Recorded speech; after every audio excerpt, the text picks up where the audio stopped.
ধরেন এই পয়সা আপনার খাচ্ছি মৃত্যুর ভয় নেই।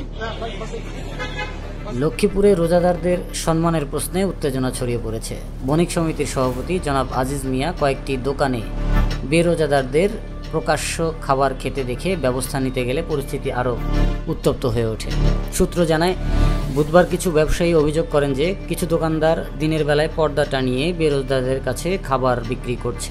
বিষয়টি নজরে আসার পর জনাব আজিজ মিয়া বণিক সমিতির কয়েকজন সদস্যকে নিয়ে বিভিন্ন দোকান পরিদর্শন করেন এবং সেখানে কিছু ব্যক্তিকে প্রকাশ্যে খেতে দেখেন। এরপর তিনি কয়েকজনকে কান ধরে রোজা রাখার ওয়াদা করান।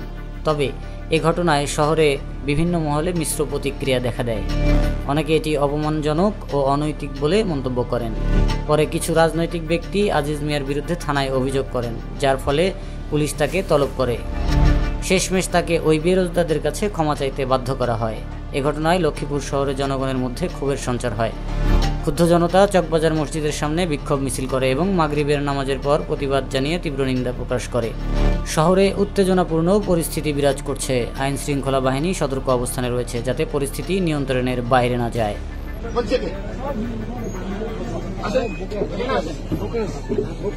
আর কখনো রোজা ভাঙবেন, জীবনে ভাঙবেন না। ধরেন এই পয়সা আপনার খাচ্ছি